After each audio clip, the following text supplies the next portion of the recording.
بسم اللہ الرحمن الرحیم۔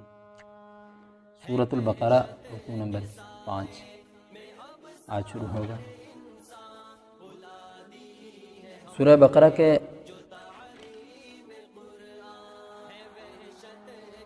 تیسرے رکوع میں یا ایھا الناس اعبدوا ربکم الذی خلقکم، اس میں خطاب عام تھا اور عام نعمتوں کا ذکر تھا۔ یا ایھا الناس اعبدوا ربکم، اور عام نعمتوں کا ذکر، آسمان کو پیدا کیا اللہ تعالیٰ نے، تم سب کو پیدا کیا، پہلی قوموں کو پیدا کیا۔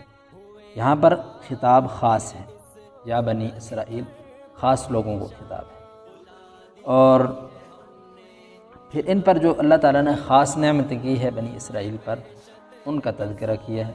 یہاں پر اجمالی طور پر تذکرہ ہے، اور اس سے اگلے رکوع کے اندر اس کی پھر تفصیل آئے گی کہ ہم نے تمہارے اوپر بادلوں کا سایہ کیا، ان کو کھانا دیا، اور من اور سلوہ تمہارے اوپر اتارا۔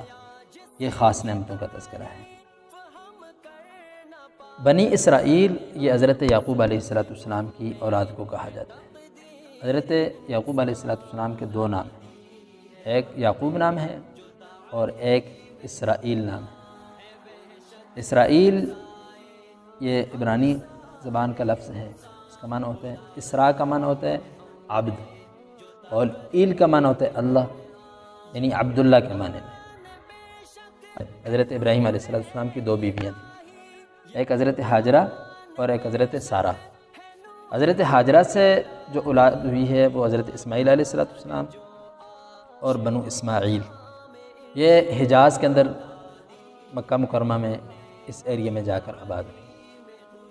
اور دوسری جو بیوی تھی حضرت اسحاق علیہ السلام، پھر آگے ہوتے حضرت یعقوب علیہ السلام، اور حضرت اسحاق علیہ السلام کی اولاد یمن، فلسطین میں، شام میں، اس ایریے میں آباد ہوئی۔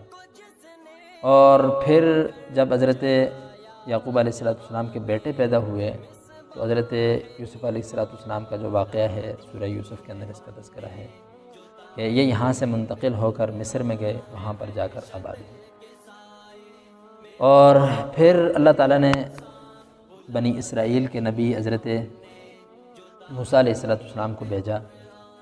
یہ حضرت یوسف علیہ السلام کی اولاد اور مصر کے جو وہاں کے قبطی قوم تھی، یعنی جس سے فرعونی تھی، ان کے آپس میں مقابلے، اور بعد میں فرعون اور اس کی قوم ان پر غالب رہی، اور پھر ان کے ساتھ یہ غلاموں جیسا سلوک کرتے تھے، گھر کے کام اس سے کرواتے، کھیتی باڑی کا کام ان سے کرواتے، مشقت والے کام ان سے لیتے، غلاموں جیسا سلوک کرتے تھے۔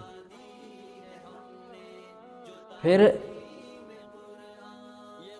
حضرت موسیٰ علیہ السلام ان کو لے کر واپس آئے ہیں، اور یہ آ کر فلسطین میں دوبارہ شام میں آباد ہوئے۔ پھر ان کو اللہ تعالیٰ نے حکومت دی۔ وقت گزرتے گزرتے ان کی کتابوں میں یہ بات تو لکھی ہوئی تھی کہ نبی آخر الزمان صلی اللہ علیہ وسلم تشریف لائیں گے۔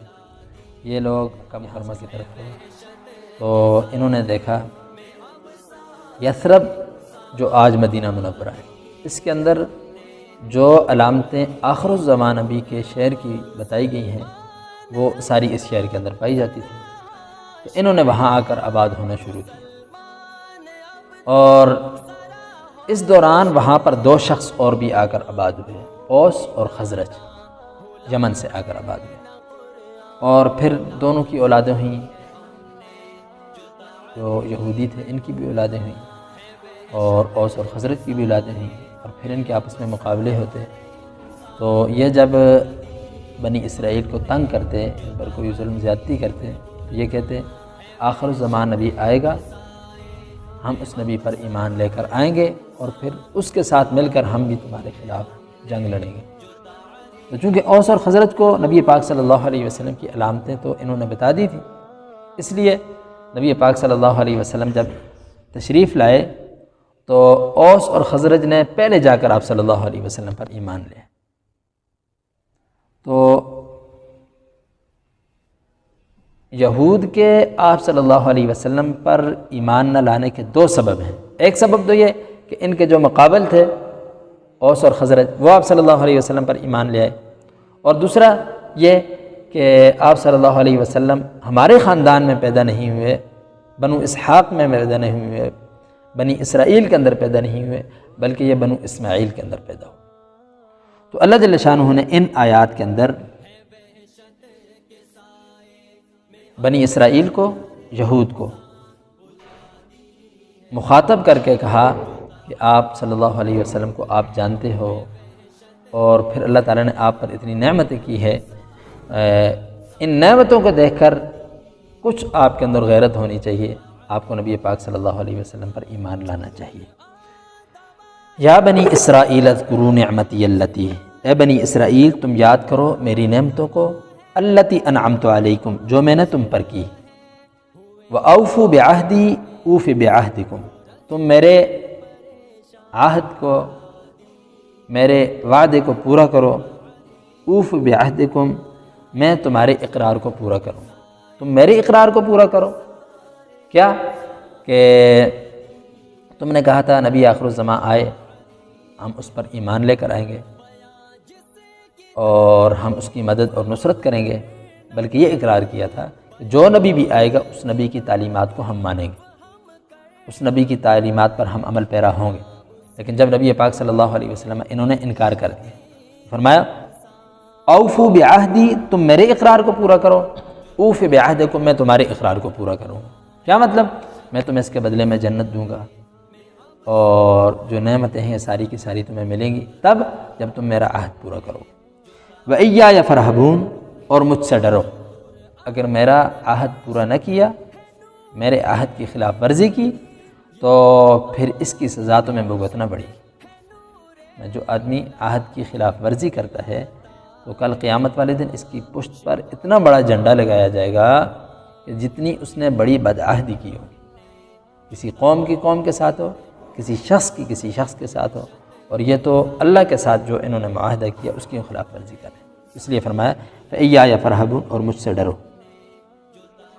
وَآمِنُوا بِمَا أَنزَلْتُ مُصَدِّقًا لِمَا مَعَكُمْ اور تم مان لو اس کتاب کو جس کو میں نے اتارا، مصدقا لما معکم جو کتابیں، جو تعلیمات تمہارے پاس آئی ہیں، یہ کتاب اس کی بھی تصدیق کرنے والی ہے۔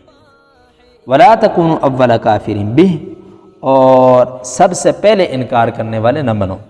ولا تشتروا بآیاتی ثمنا قلیلا اور میری آیتوں کو تھوڑے ثمنوں کے بدلے میں، پیسوں کے بدلے میں نہ بیچو۔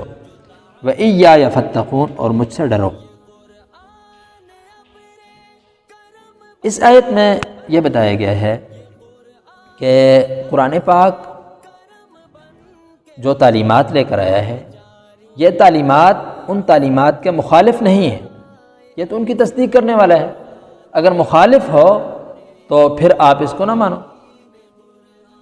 اور دوسری بات ولا تکونوا اول کافر بہ، پہلے انکار کرنے والے تم تو نہ ٹھہرو، تم تو نبی پاک صلی اللہ علیہ وسلم کو جانتے ہو، تم تو اس دین کو جانتے ہو۔ اور اس میں یہ بھی بتا دیا کہ جو آدمی پہلا انکار کرنے والا بنتا ہے، کسی برائی کی بنیاد بنتا ہے، تو اس کے بعد جتنی بھی برائیاں ہوتی ہیں اس کا عذاب، اس کا گناہ اس کو ملتا ہے۔ جس طرح حضرت حابیل کو قتل کیا قابیل نے، تو اب جتنے بھی قتل ہوں گے اس کی سزا پہلے قابیل کو ملے گی، بعد میں قتل کرنے والے کو۔ تو اس لیے کہا کہ پہلے انکار کرنے والے نہ بنو تم۔ ولا تشتروا بآیاتی ثمنا قلیلا، اس کا یہ مطلب نہیں ہے کہ آپ تعلیم القرآن پر اجرت نہیں، قرآن پاک پڑھا کر اس کی اجرت نہیں لے سکتے۔ اور اس کا تو ظاہری مطلب پھر یہ بھی بنتا ہے کہ یہ جو قرآن پاک میرے اور آپ کے پاس یہ ہم خرید کر لائے ہیں، یہ خرید کے لانا جائز نہیں، ایسی بات نہیں۔ اس کا مطلب یہ ہے کہ نبی پاک صلی اللہ علیہ وسلم کی علامتیں ان کی کتابوں میں موجود تھی، وہ اس کو چھپا لیتے تھے۔ نبی پاک صلی اللہ علیہ وسلم ایک دفعہ ایک نوجوان آپ صلی اللہ علیہ وسلم کی مجلس میں آتا تھا، تو وہ بیمار تھا، آپ صلی اللہ علیہ وسلم اس کی بیمار پرسی کے لیے گئے، اس کا والد سرہانے بیٹھا ہوا اپنی کتاب پڑھ رہا تھا تورات، تو آپ صلی اللہ علیہ وسلم نے پوچھا کہ کیا اس میں میرا تذکرہ ہے؟ تو اس نے اوپر ہاتھ رکھ دیا اور کہا کہ اس میں آپ کا تذکرہ نہیں۔ تو بیٹے نے اشارہ کیا کہ اس کتاب میں آپ کا تذکرہ ہے۔ تو آپ صلی اللہ علیہ وسلم کی جو صفات ان کی کتابوں میں تھی ان کو چھپا لیتے، اس لیے فرمایا وَلَا تَشْتَرُوا بِآيَاتِي ثَمَنًا قَلِيلًا وَإِيَّايَ فَاتَّقُونِ، اور مجھ ہی سے ڈرتے رہو۔ وَلَا تَلْبِسُوا الْحَقَّ بِالْبَاطِلِ وَتَكْتُمُوا الْحَقَّ وَأَنْتُمْ تَعْلَمُونَ، حق کو باطل کے ساتھ نہ ملاؤ۔ وَتَكْتُمُوا الْحَقَّ، اور حق کو مت چھپاؤ۔ وَأَنْتُمْ تَعْلَمُونَ، حالانکہ تم جانتے ہو حق کیا ہے باطل کیا ہے، اور جس چیز کو تم چھپاتے ہو اس کا بھی آپ کو علم ہے۔ ان 3 آیات میں ایمان اور عقائد کو بیان کیا ہے، اور اگلی 3 آیات اعمال کو بیان کیا۔ وحشت کے سائے میں اب سارے انسان بلا دی ہے ہم نے۔